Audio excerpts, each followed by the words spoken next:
Hammaga salom do'stlar. Bugun sizlar bilan PUBG uchun top 3 ta smartfonni ko'rib chiqamiz. Ya'ni eng budjetli va puliga arziydigan va 60 Hz stabilni ochib beradigan 3 ta smartfonni ko'rib chiqamiz. Undan oldin esa videoga bitta like va obuna tugmasini bosib qo'yishni unutmang. Top 3ligimizda 3-o'rinni albatta bu Samsung S20 smartfoni boshlab beradi. Bu smartfonimiz tashqi ko'rinishiga to'xtaladigan bo'lsak, tashqi ko'rinishi o'sha eski Samsungni stillarini eslatib yuboradi. Ya'ni qayrilgan ekran qo'yilgan, yonlari alyumindan ishlangan, orqasi shisha qo'yilgan. Orqasida 3 ta asosiy kamera 64 megapiksel, qolgan kameralar esa 12 megapikselni tashkil qiladi. Oldi kameramiz 10 megapiksel, ekrani 6.2 dyuymdagi 120 Hz ishlaydigan amaliy displey qo'yilgan. Va bu smartfonimizda pik yorug'ligi 1200 nitgacha chiqar ekan. Bu juda ham yaxshi degan xotirasi, ya'ni 8 GB ga 12 GB qilib chiqarilgan. Bu qo'limdagi versiyasi global bo'lgan, Vyetnamda ishlab chiqarilgan, shuning uchun bunda 8 GB RAM va bunda 5G yo'q, ya'ni 4G ishlaydigan versiyasi. Va 8 GB RAM va 12 GB siz bozordan topishingiz mumkin. 128 doimiy xotira va 256 GB doimiy xotiralarni bozorda sotib olishingiz mumkin. Batareykasi bunga 4000 mAh batareyka qo'yilgan. Siz bu 4000 mAh batareykani 25 vatli original zaryadchikda to'ldirsangiz bo'ladi. Xo'sh, bu smartfonimiz o'zi nomidan ham bilib turibsiz, ya'ni 2020-yilda taqdim qilingan, ya'ni Samsung S20 va oradan 5 yil o'tib ketibdi.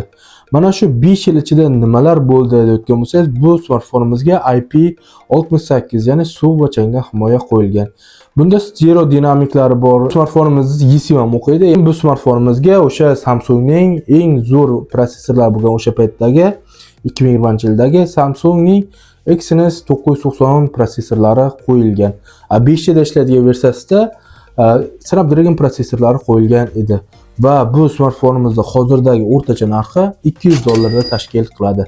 Va siz mana shu $200 ga o'rtacha PUBG da 60 FPS da o'ynashingiz mumkin. Ya'ni 60 FPS da stabil sizga ochib beradi. Agar siz Snapdragonli va 5G da ishlaydigan versiyasini olsangiz, koreyskiy versiyasini, u sizga 60 FPS dan ham yuqori ko'tarib berishi mumkin, ya'ni 90 FPS atrofida. Xo'sh, mana do'stlar, ko'rishingiz mumkin grafikani ochib olamiz. Mana smooth rejimda ekstremga qo'yib olamiz. 60 FPS ko'tarib beradi. Yaxshi ko'tarib beradi. Load qilib olamiz. Tam oldik. Оружие. Tak. Yaxshi, unaqa yomon emas. Ishlab berishlari. Lekin faqat shu batareyka muammosi inobatga olganda. Chunki batareykasi sal charchab qolgan. Lekin ovozlar juda baland. Men ovozini oxiriga chiqarib ko'rsataman. Misol uchun naushniksiz ishlayman. Naushniksiz ishlataman desangiz, bemalol sizga ko'chada o'ynagan paytingiz ham mazza qilib o'ynasangiz bo'ladi. Keyin bunda aytgancha stereo dinamiklari bor, ya'ni ovozi baland deyapman-ku. Ovoz juda ham yaxshi, chunki stereo dinamiklar juda ham kuchli moshina o'rnatilgan. Top 3 taligimizda 2-o'rinni albatta bu iPhone SE 2020. Xo'sh, tashqi ko'rinishiga to'xtaladigan bo'lsak, yonlari qayrilgan, o'sha eski iPhone 8, 7 lar dizayni bilan birga bir qilib ishlangan. Faqat mana bu olmasdan tashqari, ya'ni olmasi o'rtaga ko'chirilgan. iPhone 1dagilarga o'xshatib. Yonlari alyumindan, orqasi glyansiy qilib ishlangan, barmoq izlari qolib ketadi va orqasida bitta kamerasi bor, 12 megapiksel tashkil qiladi va bitta spechka. Oldida esa 7 megapikselli kamera o'rnatilgan. Va mana bu dinamiklari mana bunaqa qaqqayib chiqib turgan, ya'ni sizni asabingizga tegib qolishi mumkin. Lekin bunda Touch ID bor, hamma bilib o'tirgandek. Touch ID'si albatta eski smartfonlarga o'rnatilardi. Ya'ni bu smartfonni agar siz retro shinamandasi bo'lsangiz, sotib olsangiz bo'ladi. Bu smartfonimizda displey to'xtaladigan bo'lsak, 4.7 dyuymli IPS displey qo'yilgan, 60 Hz da ishlaydigan. Va bu smartfonimizda pik va yorug'ligi 625 nitgacha chiqar ekan. Bu sal kamroq desak ham bo'ladi. Quyoshdagi smartfoningizni ishlataman desangiz, ya'ni iPhone SE 2020 ni ishlataman desangiz, sal muammoga duch kelib qolishingiz mumkin. Ya'ni uncha ko'rinmaydi. Chunki 625 nitni tashkil qiladi. Va bu smartfonimizda 3 GB RAM bilan chiqqan, 64, 128 va 256 GB li doimiy xotiralarni siz bozordan bemalol topishingiz mumkin. Batareykasi 1821 mAh batareykani tashkil qiladi. Ya'ni bu iOS sistemasi uchun o'zi o'rganib qolgan desak ham bo'ladi. Unaqa kichkina bo'lgani bilan lekin yaxshi tutib beradi o'zini. qolgan Android smartfonlariga nisbatan. Va bu smartfonimizni o'zi bilib turibsizki, nomidan ham iPhone SE 2020, ya'ni 2020-yil bahor oyida taqdim qilingan. Bu smartfonimizga ham o'zi 5 yil bo'lib qoldi va A13 Bionic protsessor qo'yilgan, ya'ni o'tgan yilgi 2019-yildagi protsessor bilan bir xil, ya'ni iPhone 11 protsessori bilan bir xil. Juda ham omadli, zo'r protsessorlardan biri. Ya'ni yaxshigina o'yinlarda o'zini ko'rsatib beradi A13 Bionic protsessori. Va bu smartfonimizda ham IP68 sud va changdan himoya, stereo dinamiklari bor. Uncha yaxshi ishlamasa ham, ya'ni past ovozi nima uncha yaxshi ishlamaydi deyapman, ya'ni pastroq chiqaradi qolgan smartfonlarga nisbatan, lekin bor stereo dinamika. Bu ham eSIM-ni qo'llab-quvvatlaydi. Keyin bu smartfonimizni bozorda o'rtacha siz $150 atrofida topishingiz mumkin. Ya'ni siz $150 ga smartfon mamlaqa iPhone sotib olasiz va 60 Hz bemalol stabilni o'ynashingiz mumkin. Ya'ni 60 Hz smartfonimiz bemalol ochadi. Narxi esa $150 o'rtacha taxminim bo'yicha. Ekran juda kichkina, 4.7 dyuymli. Bunaqa maza qilib o'ynalmasligingiz mumkin, tim bo'la IPS displey, lekin o'sha Apple'ning A13 Bionic protsessor hozirgacha o'zini kuchini yo'qotmagan. Misol uchun bu nastroykasi ekran, grafika, xo'sh, Ravonda, ya'ni Plavnida ekstremalnigacha ochib beradi. Misol uchun men ko'chada o'ynayman desa, sal qiynalib qolishingiz mumkin, chunki yarqisi 625 nitni tashkil qiladi, ya'ni ekran yorug'ligi. Ovozi ham uncha baland emas. Chunki bunda stereo dinamik bor, lekin mana bu yerda va mana bu yerdan chiqadi stereo dinamik, lekin unaqa zo'r ovozda chiqarib bera olmaydi sizga stereo dinamikda. Naushnik sotib olishingizga to'g'ri kelib qoladi yoki mana bunaqa tinch joyda o'ynashingiz to'g'ri keladi. Kadrlar o'tishi yaxshi, unaqa yomon emas. Bu tim bo'la iPhone o'z bilasiz qanaqa kasbida bo'lishini. Top 3 taligimizning birinchi o'rni albatta bu Honor X8B. Honor X8B ni tashqi ko'rinishiga to'xtaladigan bo'lsak, o'sha iPhone 12, 13 Pro Max'lar bilan birga bir qilib ishlangan. Ya'ni chetlari tekis qilib iPhone'dagi qilib ishlab qo'yilgan ekan. Va orqasida ikki kojaga o'xshab ishlatilgan, ya'ni bu yashil rangda, qora va kumush ranglari bor edi. Ular plastikdan ishlangan. Bu sal yashil rangi qimmatli, ya'ni bogatstvoni berib turibdi, boylik. Ya'ni subflagman modellarga o'xshatib qo'ygan o'sha tomon. O'zi bu budjetli model. Va oldida esa siz ko'rishingiz mumkin, mamlaqa Dynamic Islandga o'xshagan Magic kapsulasi bor. Siz telefon, diktafon shunaqa funksiyalar qo'shgan paytingiz bu Magic kapsula ishga tushadi. Kamera blogiga to'xtaladigan bo'lsak, o'sha Honorning legendarniy dizaynlaridan biri, bittasi spechkani tashkil qiladi, qolgani esa kameralar hisoblanadi. Asosiy kamera 108 megapiksel, qolgani esa 2 va 5 megapiksel tashkil qiladi, ya'ni ultra wide va keng burchakli kameralari, makro kameralari. Old kamerasi esa 50 megapiksel tashkil qilar ekan. Smartfonimiz displey 6.7 dyuymli, AMOLED displey 90 Hz ishlaydi. Bunga 120 Hz qo'yilmagan, chunki bu albatta budjetli smartfon. Telefonimizda eng quvontiradigan narsasi, ya'ni bu telefonimizda 2000 nitgacha pik va yorug'ligi chiqadi. Mana bu ikkala smartfondan ham eng yorug'rog'i mana shu. Bu smartfonimizda 6 GB va 8 GB RAM qo'llanilgan. Va buni 128, 256 va hatto 512 versiyalarini siz bozordan bemalol topishingiz mumkin ekan. Ya'ni 512 bu prosta wow. Bu smartfonimiz 4500 mAh batareyka qo'yilgan. Nimaga kam deyishingiz mumkin? Ya'ni qolgan smartfonlar 5000, 5000 bo'lib ketyapti-ku deyishingiz mumkin. Bu misol uchun juda ham ingichka. Mana bu SE 2020 ni o'zi bilasiz, qanaqa ingichka smartfonning. Deyarli bundan ham ingichka, mana shu qator desak ham bo'ladi. Ya'ni juda ham ingichka smartfon, shuning uchun kichikroq batareyka qo'yishga to'g'ri kelgan. Ya'ni chiroyli smartfon, qo'lingizda ingichka turadi, 6.7 dyuymli katta displey va ingichka korpus. 4500 mAh batareykani 35 Watt tezkor zaryadlashda, fast chargerda bemalol to'ldirishingiz mumkin. Ya'ni ikkala smartfonimizdan ham tezroqqa, ya'ni Samsungda 25 Watt edi, iPhone'da esa 20 Wattni tashkil qilar edi. Smartfonimiz 2023-yil taqdim qilingan va Snapdragon protsessori qo'yilgan. Snapdragon 680 4G protsessori qo'yib qo'yilgan ekan. Ya'ni protsessor unaqa zo'r emas, unaqa yomon emas. Ya'ni o'yinlarni o'rta me'yorni ko'tarib beradi. Lekin bitta to'g'risini aytay, bu smartfonimizda o'zim ishlatib ko'rdim. Smartfonimizda ozgina qotishlarni his qilasiz, ya'ni interfeysida. Honorda o'zi shunaqa, ya'ni bu budjetli, shuni ham hisobga olib qo'yish kerak. PUBG'da o'ynab ko'rdim, ya'ni PUBG'da 60 FPS bemalol ochib beradi sizga. Ya'ni o'rta sozlamalarda bemalol siz PUBG o'ynashingiz mumkin. Smartfonimizning o'rtacha narxi adashmasam $210 atrofida turar edi. Yangisi Hozir yangisi bormi yo'qmi bilmadim, lekin o'sha 200 dollar atrofida sotilar edi avvallari. Siz mana shu 200 dollarga yangi smartfonni 60 fps ochadigan PUBG da olishingiz mumkin. Bu Honor X8B smartfonimiz. Bunda eng menga yoqqan tomoni, misol uchun hozir ko'rsataman. 2000 nitgacha chiqadi. Misol uchun ko'chada o'ynab o'tirgan paytingizda ham bemalol ko'zingizga ko'rinadi o'sha o'yindagi nima bo'layotganligi hammasi.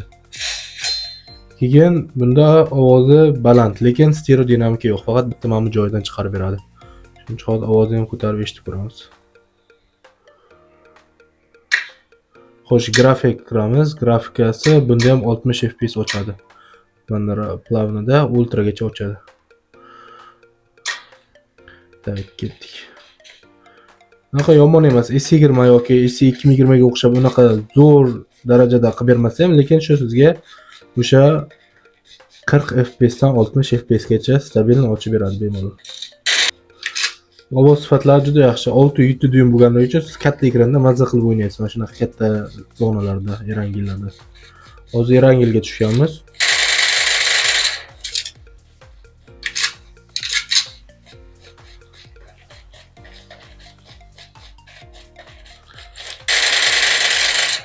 Bu amaliy displey, shuning uchun ham S2020 ga nisbatan sal yaxshiroq ko'rsatib beradi sizga ekranda nima bo'layotganligini. Keyin siz bu batareykasi katta bo'lganligi uchun mana bunaqa katta zonalarga tushgan paytingiz batareykasi tez o'lib qolmaydi. Ya'ni sizga ko'proq xizmat qilib beradi. Ya'ni yangisini sotib olgan bo'lsangiz albatta agar. Ham batareykasi bo'lay nisbatan ko'proq. Xulosa do'stlar, mana 3 ta smartfonimiz, ya'ni uchalasi ham PUBG uchun eng top smartfonlardan biri hisoblanadi. Hozirgi kunda narxlari tushib qolgan. 150 dollardan 200-210 dollar, uzog'i 250 dollargacha chiqadi bu smartfonlar narxi. Misol uchun siz 200 dollar o'rtacha budjetingiz bor, qaysi smartfonni sotib olishni bilmayotgan bo'lsangiz, misol uchun Samsung o'tadigan bo'lsa, birinchisi bu edi Samsung. Buni albatta minus tomoni bu batareyka, chunki batareykasi charchab qolgan, 5 yil bo'ldi bu smartfonga. Ya'ni 5 yil ichida o'z batareyka tamom bo'lib bo'lgan. Keyin bunda 25 watt. 25 hozirgi kunda kichkinalik qilib qolmoqda, ya'ni 25 wattda fast charger. Shuning uchun batareyka tomonlama minus deymiz buni. Lekin protsessorlari yaxshi qo'yilgan, o'sha paytda kuchli protsessorlardan biri. Plus tomoni bunda amaliy displey 120 Hz da ishlaydi. Ya'ni displey tomonlama muammo yo'q. Displey juda ham sochli, zo'r, piksellar soni juda ham ko'p. Yaxshi displey, minus tomoni albatta bu batareyka. Ikkinchi smartfonimiz bu iPhone SE 2020. Xo'sh, bu smartfonimizda plus tomoni bitta protsessor. Misol uchun A13 Bionic protsessor juda ham kuchli protsessor. Misol uchun hozirgacha iPhone 11 da normal sostenida iPhone PUBG'larda bemalol ko'tarib kelyapti. Lekin buni minus tomoni birinchidan batareyka, ikkinchidan esa albatta bu displey. Chunki bunda Touch ID bor do'stlar. Touch ID, ya'ni barmoq izi skaneri bor bu smartfonimizda hali ham va ekran turi 7 dyum. Sizga o'ynash uchun kichkinalik qilib qolishi mumkin. Lekin PUBG da bemalol sizga 60 fps ko'tarib beradi. Uchinchi legendarniy Honor X8B, ya'ni dizayni juda ham menga yoqadi. Eng zo'r smartfonlardan biri. Lekin smartfonimizni siz yangisini topishingiz ham mumkin yoki ishlatilganini topishingiz ham mumkin, yangisini topishingiz ham mumkin.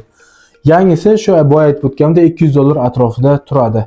Va agar siz yangi sotib oladigan bo'lsangiz, agar plusga o'ynaysiz, chunki yangi bo'ladi, batareykasi yaxshi bo'ladi, boshida olganingizda, ya'ni batareykasi uzoqroqqa yetib beradi. Yangi smartfon olgan baribir boshqacha. Nice. Minus tomoni bunda stereo dinamika yo'q ekan, faqat bittagina dinamika qo'yib qo'yishgan. Misol uchun mana bu ikkala smartfonimizda ham stereo dinamiklari bor. Bunda esa stereo dinamikasi yo'q. 90 Hz qo'yilgan. Ba'zi Redmi'larda ko'rishingiz mumkin, bunaqangi budjet segmentdagi 120 Hz yangilanish texnologiyasi bor. Bunda esa hali ham 90 Hz. Lekin plus tomonini aytadigan bo'lsam, bu smartfonni yangi topishingiz mumkin. Ya'ni yangi smartfon baribir yaxshi. Yangi olganingizdan keyin albatta batareykasi ham yaxshi bo'ladi. Bu ikkala smartfondan ham ko'ra buni batareykasi ancha ko'proqqa yetib beradi. Chunki 4500 mAh batareyka va siz 35 wattli fast chargerda bemalol to'ldirishingiz mumkin. Uchala telefonimiz ham PUBG da 60 fps bemalol ochib beradi va uchala telefonimiz ham narxi hozirgi kunda tushib qolgan. Ya'ni top budjetli smartfonlar sirasiga kiradi. Ya'ni ishlatilgan bo'lishiga qaramasdan. Va bu smartfonlar qaysi birini olishni maslahat berardim. Menga qolganda Honor X8B olgan bo'lardim. Nima uchun? Albatta Honor X8B yangi birinchidan 2023-yilda taqdim qilingan va bu smartfonimizda batareya katta birinchidan. Batareya katta bo'lganligi uchun sig'imi kichkina bo'lsa, misol uchun men bunda ham o'ynab ko'raman. PUBG o'ynayman hozirgacha. Batareya sig'imi kichkina, misol uchun zaryad yetmay qolgan paytlarda Erangel yoki Levikga tushgan paytim albatta zaryadga qo'yib o'ynardim va qotishni his qilasiz. O'zi qiziyotgan bo'ladi, battar ham yana siz zaryadga tiqib qizitib yuborasiz va PUBGda vobshe qotib qoladi. Misol uchun siz bitta mana bu Honor X8B ni to'ldirib zaryadga qo'ya olasiz. Bemalol Erangelmi, Levikmi xohlaganingizni bosib chiqaverasiz. Ya'ni demoqchi bo'lganim, bu yangi sotib olish imkoniyatingiz ham bor. Ya'ni uncha qimmat turmaydi, 200-250 dollar atrofida va batareyasi kuchli bo'ladi. Protsessori o'rta, ya'ni displey ham o'rta, 90 Hz qo'llab-quvvatlaydi. Ya'ni uncha zo'r emas, uncha yomon emas. Sizga PUBGda misol uchun men o'ylayman, protsessor bu o'rtacha, lekin batareya muhim deb o'ylayman. Chunki batareya ketib bermasa, bu telefon qizib ketadi. Zaryadga qo'yaman deysiz, balo battar qilaman deysiz. Misol uchun buni bitta batareyasini to'ldirib olasiz zaryadini va to tugaguncha o'ynaysiz, uncha qizishni ham his qilmaysiz. O'rtacha qizishi mumkin, lekin zaryadga qo'yib, menga o'xshagan bu kichkina telefonni zaryadga qo'yib o'ynasangiz, albatta telefon qizib ketishi aniq. Xo'sh, mana bu ikkala smartfonni-chi deyotgan bo'lsangiz, agar ikkalasini ham sotib olsangiz bo'ladi. Chunki S20 ham zo'r smartfonlardan biri. O'zimning ikkinchi telefonim bu albatta. Honor X8B iPhone'chalik ochib bera olmaydi baribir.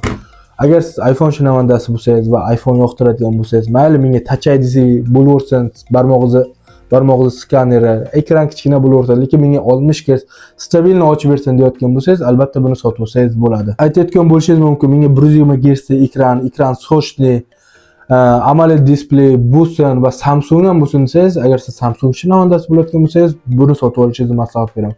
Bu ham o'zini legendalardan biri hisoblanadi. Uchala smartfonimiz ham juda zo'r, yomon smartfonlar emas. Albatta bu mening tanlovim hozircha Honor X8B. Chunki texnikaning yangisi, do'sti eskisi deydi. Shuning uchun do'stlar, videoga bitta like va obuna bosib qo'yishni unutmang. Bundan ham zo'r videolar hali oldinda va o'sha videolar nima haqida bo'lishini kommentariyada yozib qoldiring. Sog' bo'ling, omon bo'ling.